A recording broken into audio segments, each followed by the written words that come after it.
제가 여러분에게 질문 하나 하도록 하겠습니다. 성경에서 예수님을 제외하고 성경이 가장 많은 지면을 할애한 인물이 누구일까요? 눈치 빠르신 분은 요셉이라고 답을 하겠죠. 만약에 오늘 본문이 여기가 아니었으면 아마 답하기가 쉽지 않았을 수도 있습니다. 창세기 37장부터 50장까지 38장에서 그 유다의 이야기를 다루는 부분을 제외하면 상당히 많은 부분이 요셉에게 할당이 되어 있어요. 그렇다면 성경은 왜 이렇게 많은 지면을 요셉 이야기에 할당하고 있을까요? 요셉의 이야기는 요셉의 이야기로만 끝나는 것이 아닙니다. 그 이후에 오는 모든 신자들에게 요셉의 이야기를 통해서 말씀하실, 교훈하실 중요한 가르침이 있기 때문에 이렇게 길게 기록되어 있는 것입니다. 성경의 저자이신 하나님은 요셉 이야기를 통해서 무엇을 우리에게 말씀하려고 하시는 걸까요? 요셉의 삶은 그가 꿈을 꾸는 것과 그 꿈을 이루는 그 과정을 놓고서는 생각할 수가 없어요. 그것이 그의 이야기 전체를 진행시키는 하나의 모티프가 되죠. 그러므로 우리는 요셉의 그 꿈과 그 일이 성취되는 과정을 살펴봄으로써 하나님의 뜻을 발견할 수가 있습니다. 오늘 본문에서 요셉은 꿈을 꿉니다. 그리고 그것도 어떻게 꿔요? 연속해서 꾸죠. 첫 번째 꿈이 무엇입니까? 요셉의 형들을 상징하는 그 곡식단이 요셉의 곡식단을 향하여 절하는 꿈이었어요. 두 번째 꿈은 뭐였죠? 해와 달과 11별. 요셉의 부모님과 형들을 상징하는 해와 달과 11별이 요셉에게 절을 하는 그런 꿈이었습니다.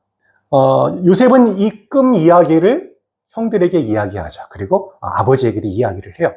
그 결과 어떡합니까? 이 꿈과 또 그가 요셉이 한 말 때문에 형들이 그를 더욱더 미워하게 되고 아버지도 그를 꾸짖지만 그 말을 마음에 염두에 두었다는 말로 오늘 본문이 그렇게 끝납니다. 그렇다면 요셉이 꾼 꿈의 본질은 무엇이고 그것이 오늘날 저와 여러분에게 의미하는 바는 무엇일까요? 요셉이 준 꿈이 주는 첫 번째 교훈은 꿈은 하나님이 주시는 것이라는 것입니다. 흔히 우리가 생각하는 것처럼 우리가 어떤 꿈을 붙들고 그것을 위해서 기도하면 하나님께서 우리 꿈을 이루도록 도와주신다는 말이 아니에요. 요셉의 꿈은 요셉이 꾸고 싶어서 꾼 것이 아니라 하나님이 꾸게 하셨어요. 물론 본문에 하나님이 이 꿈을 꾸게 하셨다는 직접적인 언급은 없습니다. 그런데 우리는 이 꿈이 하나님으로부터 온 것을 알죠. 어떻게 아나요? 뒤에 부분까지 다 읽어보고 우리가 전체 스토리를 아니까 이 꿈이 하나님께서 왔다는 걸 알잖아요. 근데 오늘 본문도 자세하게 살펴보면 하나님께서 이 꿈을 주셨다는 것을 말해줍니다. 첫 번째 뭐냐면 이 꿈의 배경이 이 꿈이 하나님으로부터 왔다는 것을 말해줘. 첫 번째 꿈은 어디를 배경으로 하나요? 곡식단이니까 땅을 배경으로 하죠. 두 번째는 뭐예요? 하늘을 배경으로 해요. 땅과 하늘, 천지가 이 꿈이 하나님으로부터 온다는 것을 증언해진다는 그런 의미입니다. 또 어떤 것이 이 꿈이 하나님으로부터 왔다는 것을 말해줄까요? 같은 꿈이, 그렇지, 같은 내용의 꿈이 두 번 반복된 것이 이것이 하나님으로부터 왔다는 것을 말해줍니다. 창세기 41장 32절을 보게 되면요.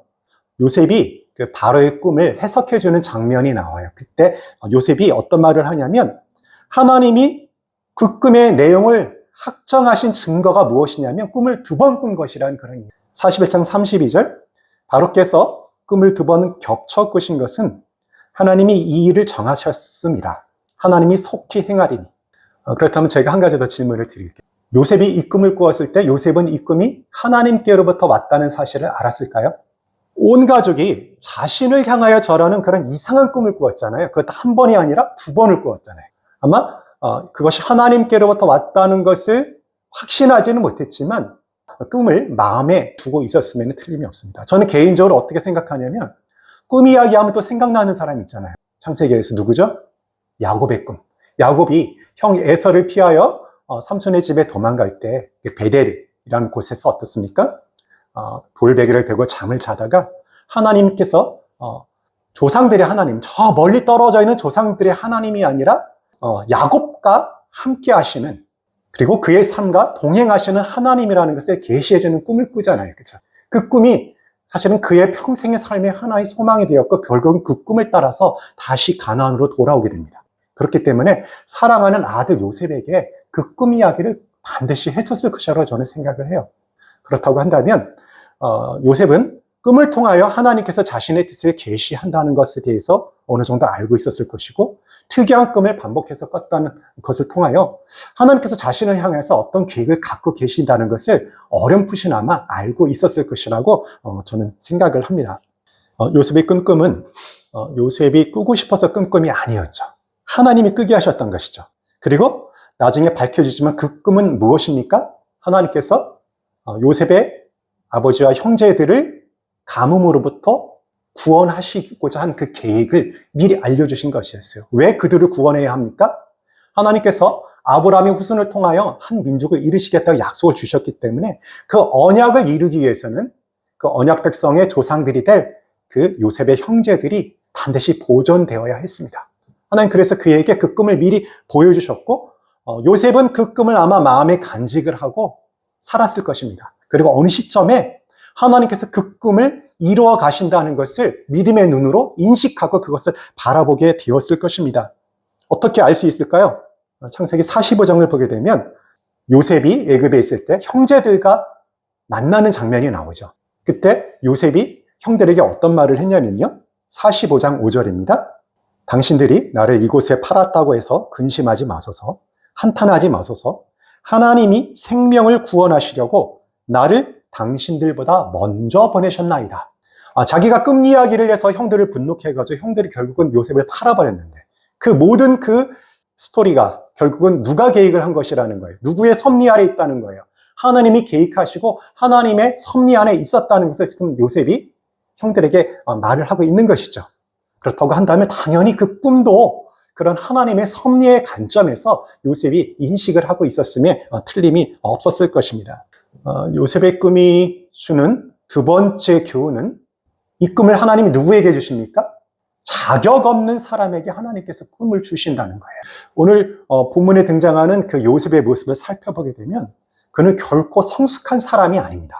우리가 두 가지를 한번 생각해 볼 필요가 있는데, 한 가지는 37장 1절을 보게 되면요, 요셉이 형들의 잘못을 아버지에게 일러 바치죠. 우리말은 이것을 잘못이라는 말로 번역을 했는데 원어를 살펴보게 되면요, 이거는 사악한 고자질이에요. 이 사악한이라는 단어는 이게 뱀에게 적용했던 그런 단어예요. 그렇기 때문에 상당히 부정적인 그 수식어를 요셉이 아버지에게 한 말에 갖다 붙인 것입니다. 아마 거짓말을 하지는 않았을 텐데 사실을 상당히 좀 과장해서 아버지에게 형들의 그 행동을 말을 했다는 거죠. 고자질을 했다는 뉘앙스가 있는 거예요.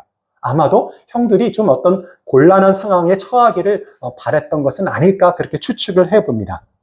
그뿐만이 아닙니다. 요셉은 자신의 꿈 이야기를 형들에게 이야기를 하죠. 그것이 의미하는 바가 분명한데, 자기도 그 뜻을 알고 형들도 알 터인데 형들의 마음을 생각하지 않고 그냥 그 말을 그냥 쏟아부어요. 두 가지를 생각해 볼 수가 있는데, 자신의 말이 미치게 될 파장을 전혀 고려하지 않았고요. 두 번째는 형들이 그 말을 들었을 때 느꼈을 어떤 감정, 공감 능력이 현저하게 떨어졌다는 것을 알 수가 있습니다. 17세의 요셉은 사리 분별과 공감 능력이 부족했던 것이 틀림이 없습니다. 이런 결점을 지녔음에도 불구하고 하나님은 요셉에게 꿈을 꾸게 하셨던 것입니다. 사실 하나님은 요셉뿐만 아니라 우리 모두를 향한 꿈을 갖고 계세요. 그리고 우리가 그 꿈을 발견하여서 그것을 우리의 꿈으로 삼기를 원하십니다. 하나님께서는 우리를 통해서, 우리의 삶을 통해서 이루어 가시려는 그런 일이 있다는 것입니다. 그것은 우리의 능력과 상관이 없고요, 자격과 상관이 없고요, 나이와 상관이 없습니다. 꿈꾸는 데는 나이에 제한이 없습니다. 오직 하나님은 하나님의 기쁘신 뜻대로 우리를 향한 꿈을 갖고 계시고 우리의 삶을 통해서 그것을 이루어 가시기를 원하십니다. 하나님이 우리를 이 세상에 보내실 때 그냥 보내신 것이 아니라 계획을 갖고 보내셨다는 것입니다. 에베소서 2장 11절을 한번 보십시오. 모든 일을 그의 뜻의 결정대로 일하시는 이의 계획을 따라 우리가 예정을 입어 그 안에서 기업이 되었으니, 이 말씀은 그의 뜻의 결정대로 일하시는 이 누구십니까? 하나님. 하나님이 우리 인생을 향한 계획이 있다고 말씀을 해요. 그 계획에 따라 저 여러분이 하나님의 선택을 받고 예수님을 믿어 영원한 생명을 지금 상속받게 되었죠. 하나님께서는 창세전부터 저와 여러분을 선택하셨고 저와 여러분을 향한 계획을 갖고 계십니다. 그리고 저와 여러분의 삶을 향한 그 계획을 통해서 하나님의 보다 큰 계획을 이루어 가시기를 기뻐하세요. 그냥 하나님 스스로 그 일을 이루어 가실 수 있는데 우리의 삶을 사용하셔서 하나님 뜻을 이루어 가시는 것을 기뻐하시는 분이십니다. 저와 여러분의 삶은 그렇다면 결코 우연이 아니에요. 제가 젊었을 때 잠시 시계에 대해 좀 관심이 있었던 적이 있습니다. 그래서 아내 몰래 제가 오토매틱 시계를 하나 구입했던 적이 있어요. 그 오토매틱 시계는 어떠냐면 좀 좋은 것들은 이 뒷면을 보게 되면 투명해요. 그래서 그 안이 어떻게 구성되어 있는지, 그것이 어떻게 돌아가는지 다 보입니다. 그 시계가 20년이 지났는데도, 훨씬 지났는데도 아직까지 잘 돌아가요. 시계공이 시계를 설계하고 그것을 만들 때 분명한 목적을 갖고 그것을 만들죠. 시간이 정확하게 맞도록. 그리고 또 아름답게 그렇게 디자인을 하고 시계를 만들어 갑니다. 하물며 하나님께서 우리를 만드실 때 우리는 시계보다도 더 정교한 존재이고 하나님은 시계공보다도 훨씬 더 뛰어나신 전능하신 하나님인데 우리를 만드실 때 하나님께서 아무런 생각 없이 그냥 우리를 이 세상에 보냈을까요? 그렇지 않아요. 하나님께서는 반드시 우리를 향한 계획을 갖고 계시고 우리를 향한 목적을 분명하게 갖고 계십니다. 하나님이 저 여러분을 향한 분명한 계획, 꿈을 가지고 계신다고 한다면 우리는 그것에 대해서 어떻게 반응을 해야 할까요? 저는 꿈의 의미를 정의하는 것을 세상 사람들과는 다르게 하는 일부터 시작해야 한다고 생각을 합니다. 우리 믿는 사람들은 단순히 내가 뭐를 하겠다, 뭐가 되고 싶다, 그리고 내가 좀 집을 얻어서 행복하게 살아야겠다라는 정도로 꿈이 끝나지가 않습니다. 그것도 물론 그 자체로서 나쁜 것도 아니고 또 그것도 아름답고 소박한 꿈이에요. 그렇지만 우리 믿는 사람들에게 진정한 꿈은 내가 어떻게 하겠다는 것이 아니라 나의 삶을 향한 하나님의 뜻과 계획을 발견하고 그것을 나의 꿈으로, 나의 비전으로 삼는 것이에요. 그리스도인인 나에게 진정한 꿈은 나의 삶을 향한 하나님의 뜻과 계획이 무엇인지를 분명하게 깨달아 알고 그것을 나의 꿈과 비전으로 당겨오는 것입니다. 저는 이 사실 우리가 좀 기억했으면 좋겠어요. 우리 각자가 주어진 달란트대로 또 각자의 어떤 삶의 과정에 따라서 이 세상에서 소박한 꿈을 꾸는 일은 좋은 일입니다. 하지만 그것이 우리들의 궁극적인 꿈은 아닙니다. 우리들의 궁극적인 꿈은 나의 삶을 향한 하나님의 뜻과 계획을 깨달아 알고 그것을 나의 것으로 삼아 그것을 이루는데 나의 삶을 드리는 것. 그것이 우리의 진정한 꿈이 되어야 할 것입니다. 그렇다면 저 여러분의 삶을 향한 하나님의 뜻과 계획을 발견하고 알고 그것을 우리의 것으로 가져오는 일이 왜 중요할까요? 우리가 하나님의 뜻과 계획을 알고 그것을 우리의 비전으로 삼을 때 우리가 진정으로 행복하고 의미 있는 삶을 살 수 있기 때문입니다. 잠언 29장을 보게 되면 이런 말씀이 있습니다. 묵시가 없으면 백성이 방자히 행하거니와 율법을 지키는 자는 복이 있도다. 두 구절이 서로 대꾸가 되죠. 그리고 의미가 대조가 됩니다. 여기서 묵시라는 단어가 NET라는 성경을 보게 되면 영어로 이렇게 되어 있습니다. Prophetic Vision. 예언적 비전이란 뜻으로 번역이 되어 있어요. 하나님의 말씀에 기반한, 하나님의 뜻에 기반한 비전이 바로 묵시라는 것입니다. 근데 묵시가 없는 사람, 하나님의 말씀에 기반하여서 미래에 대한 어떤 비전을 갖고 있지 못하는 사람은 어떻게 산다고요? 방자하게 행동한다는 것입니다. 방자히 산다는 것은 그 삶이 망한다는 그런 의미예요.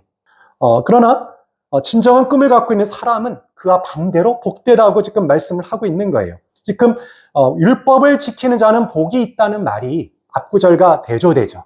이 말은 하나님의 말씀에 순종하는 사람은 복이 있다는 의미이지만 그 속에 내포된 의미는 무엇입니까? 예언적 비전, 하나님 뜻에 기반한 그 비전을 품고 살아가는 사람은 복이 있다는 것이 이 구절 내에 함축이 되어 있다고 저는 그렇게 해석을 하고 있습니다. 그리고 미래에 대한 비전은 우리가 하나님의 말씀에 순종하는 일과 뗄래야 뗄 수 없는 것이라는 것을 또한 말씀하고 있다고 좀 보고 있어요. 진정으로 행복하고 의미 있는 삶을 살고 싶습니까? 우리를 그 누구보다도 잘 알고 계신 하나님을 바라보고 하나님께서 저와 여러분을 향해 갖고 계신 뜻과 계획을 아는 일에 우리가 집중하십시다. 그리고 그것을 우리의 비전으로 삼읍시다. 이것이 바로 우리가 진정으로 행복해질 수 있는 그런 비결이에요. 진정한 꿈을 이루기 위해 우리가 똑같이 공부하고 때로는 일을 하고 알바를 할 때 내가 원하는 무언가를 이루기 위해서 공부하고 일을 하고 알바를 하는 것이 아니라 주님께서 주시는 그 비전을 이루기 위한 과정으로서 내가 그 일을 해나갈 때 우리에게 우리 속에는 없는 에너지가 생깁니다. 가슴이 뛰고 마음이 뜨거워지고 그것에 대해서 우리가 열정을 갖고 그 일을 추구할 수가 있습니다. 마땅히 해야 하기 때문에 당연하기 때문에 하는 그런 일, 그리고 내가 어떤 것을 갖고 싶기 때문에 하는 일은 어느 정도 시간이 지나가면 내 에너지가 소진됨에 따라 열정이 식어갈 수밖에 없어요. 진정한 꿈을 이루기에 우리가 공부하고 일을 할 때 우리의 가슴이 뛰고 열정이 생기고 우리가 행복해질 수가 있습니다. 그러기에 바울 사도는 하나님께서 저 여러분이 하나님의 뜻을 이루는데 소원을 두고 살게 하신다고 그렇게 말씀하셨습니다. 하나님의 일을 이루는데 소원을 두고 살게 하신다. 빌립보서 2장 13절입니다. 너희 안에서 행하시는 이는 하나님이시니 자기의 기쁘신 뜻을 위하여 너희에게 소원을 두고 행하게 하시나니. 하나님의 기쁘신 뜻에 소원을 두고 행하게 만드신다고 그렇게 말씀을 하고 있어요. 하나님은 저와 여러분이 우리의 삶을 향한 하나님의 뜻과 계획을 알고 그것을 이루는데 우리의 소원을 두고 살아가기를 원하시는 분이시라는 그런 의미입니다. 나의 삶을 향한 하나님의 계획을 알고 그대로 살아가려고 할 때 우리 안에 감격이 있고 미래에 대한 소망이 생긴다는 그런 의미입니다. 나의 유익과 만족을 구하는 삶에서 벗어나서 하나님의 뜻과 계획을 이뤄두리려는 그런 삶을 살려고 할 때 그곳에서 나오는 말로 표현할 수 있는 행복과 기쁨이 있다는 그런 의미입니다. 여러분에게는 혹시 꿈이 있습니까? 사람들에게 꿈에 대해서 물어보면 다양하게 반응을 하죠. 어떤 사람은 꿈이 없다고 하고요. 어떤 사람은 꿈을 갖고 있는데 그 꿈이 좀 허황된 꿈일 수가 있어요. 근데 오늘날 젊은 세대 특징은 일반적으로 꿈이 없는 경우가 좀 많은 것 같습니다. 헬조선에서는 도저히 꿈을 꿀 수 없다고 해가지고 두 가지 반응으로 나타나요. 소수의 꿈이 있는 청년들은 여전히 그 꿈을 그래도 이루려고 살아가고 다수의 젊은이들은 현실을 즐기는 일에 많이 집중합니다. 그리고 조금 더 나아간다고 한다면 미래의 안정을 위해서 좀 대비하는 정도로 이 세상을 살아가려고 하고 어떤 커다란 꿈을 품지는 못하는 그런 상황인 것 같아요. 현실이 정말 뻑뻑합니다. 우리 젊은 세대가 지금 직면하고 있는 현실이 사실 뻑뻑해요. 그렇지만 현실이 내가 꿈을 갖지 못하는 것에 어떤 그 핑계가 될 수는 없다고 저는 생각을 합니다. 우리 개척 감사 예배 때 오셔서 저희를 위해서 기도해 주셨던 이정우 목사님이 계십니다. 그 목사님이 충남 보령에 있는 아주 가난한 깡어촌에서 태어나셨어요. 거기 있는 그 사람들은 고기 잡고 조개를 줍는 일로 평생을 살았다고 합니다. 초등학생들도 학교 갔다 오면 하는 일이 갯벌에 나가서 조개 주워서 그거 팔아가지고 용돈 삼는 것이 일이었어요.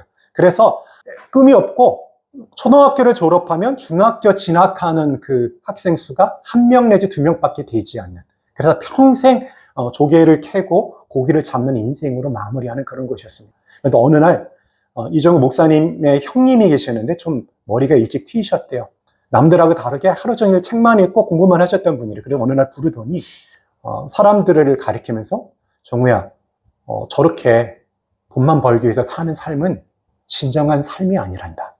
너는 저렇게 살아서는 안 돼. 너는 꿈을 갖고 살아야 돼. 라고 초등학생인 그 이정우 목사님한테 말씀을 하셨대요.